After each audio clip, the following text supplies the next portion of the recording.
Welcome back to Afternoon Live.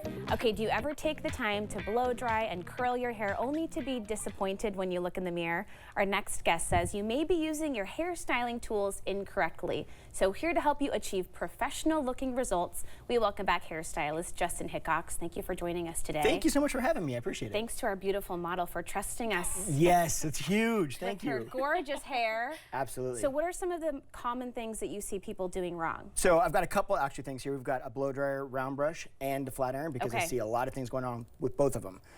So the main thing that I see, first we'll just start with the round brush. Now, a lot of times, and I don't know if you do this or not, you've got great hair, so you clearly know how to do yours. Mine's so maybe perfect. You're not making Thank these you very mistakes. much. Yes.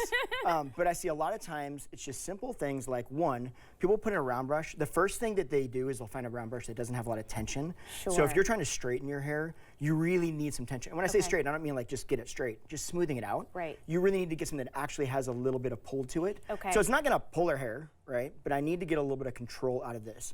But once I have tension, what I see people actually doing is this.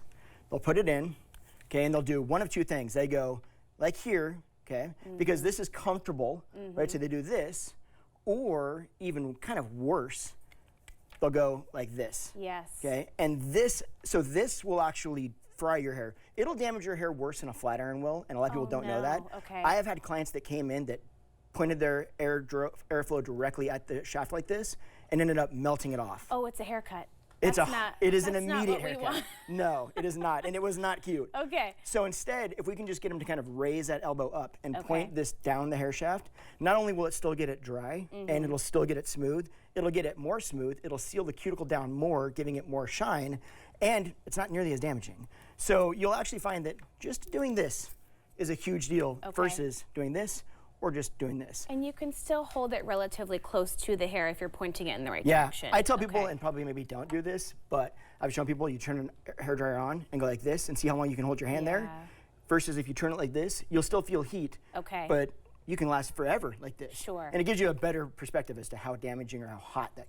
These just get so hot nowadays. That's so true. They are so. And then does that help with controlling frizz as well? 1,000%. Okay. Yeah, it's one of the easiest ways. If you go like this and put a blow dryer against the hair shaft like this, you're gonna create frizz. Yeah. So even if you don't really have that frizzy hair, it's gonna look like frizzy. Because if there's any new growth in here, it's gonna blow all that and separate it from the strand, and it's gonna make, or from the clump, and it's gonna make it look like it's frizz. What about all the different products on the market, things like heat protectant and then volumizing things?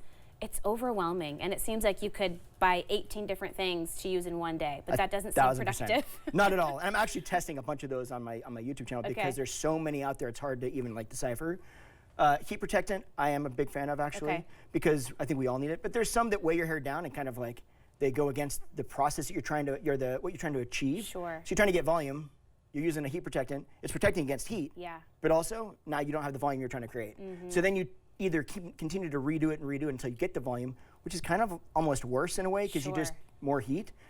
So you really want to know what you're talking about or which one you're using. But like you said, there's so many. They're so hard to find. But heat protectant is a good place to start, and then adding on from there. Let's talk about flat irons. So with flat irons, this is a big one. First of all, making sure that the flat iron you get is good, meaning that it's ceramic or not ceramic coated, but like a ceramic or titanium on both plates. Okay, a lot of times ceramic coated ones, they just don't heat evenly. So what you'll end up with is you'll end up with an iron that is 400 degrees up here, 300 degrees there, 200 degrees there, and then it takes you forever to go through it. Sure. So people think, oh, well, this is much better because it's maybe cooler, but I'm going over my hair strand 70 times to try to get it smooth.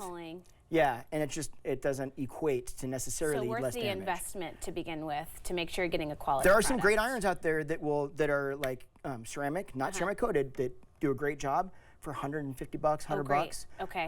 You don't have to get into like a $400 iron to achieve that at all. But the key with it is once you put it in the hair, just making sure that one, you work this through at an even pace. So a lot of people do this. They'll put it in and they'll go really slow. And then when they get to the ends, they go like that over the ends, right? And so now your ends actually don't look smooth. So what you'll do is you keep on going back over it, trying to get that look and not realizing that it's just because you weren't going at an even pace. Instead, if you just do this and go at an even pace all the way through, and this is kind of obnoxious, but I actually go all the way through and keep on going, right? It's like follow through on a golf swing. I don't play golf. There you but go. That's if a I good did, analogy though. Yeah, then all of a sudden you'll find that the ends look really smooth. Your hair will look like it's polished after 1 or 2 passes at most, and you're golden. And then if you take the time in the beginning, it really adds up to less time in the end because you're not going over and over and over 20 times on each strand. 1000%. Okay. That's like one of the biggest things I see. Yeah. Yeah. What about using these kinds of heat products day after day after day? Should we be taking breaks? What's a great way to kind of nourish our hair but still look cute? Hey, that's a great question. So one is back to what you talked about originally, which is the heat protection. So that's key. And then once you've got heat protection, most of these, I've had clients, if I'm completely honest, they've used them every single day on hair your length that looks a lot like yours. So it's if there's damage, you're going to kind of see it, right? Because there's nothing going on. There's no color or anything else to create damage. There was, at 400 degrees, mind you, there was no damage that you could see at all. Okay.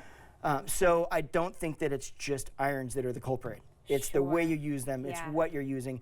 If you went over your head every single day and it took you 30 times of passes on one section just to get it smooth, you're probably going to see a little bit of damage if you do that every single day. Okay. Right? But if you only do it a couple times, and then the next day you're just hitting up the pieces that are kind of a problem, not everything maybe. That's true. Yeah, it's a non-issue. Okay, with the right tools and the right knowledge, we can get it all done. You Thank can. you both so much. I really thank you so appreciate much. it. We'll have more information on our website at katu.com. We'll be right back with more Afternoon Live right after this.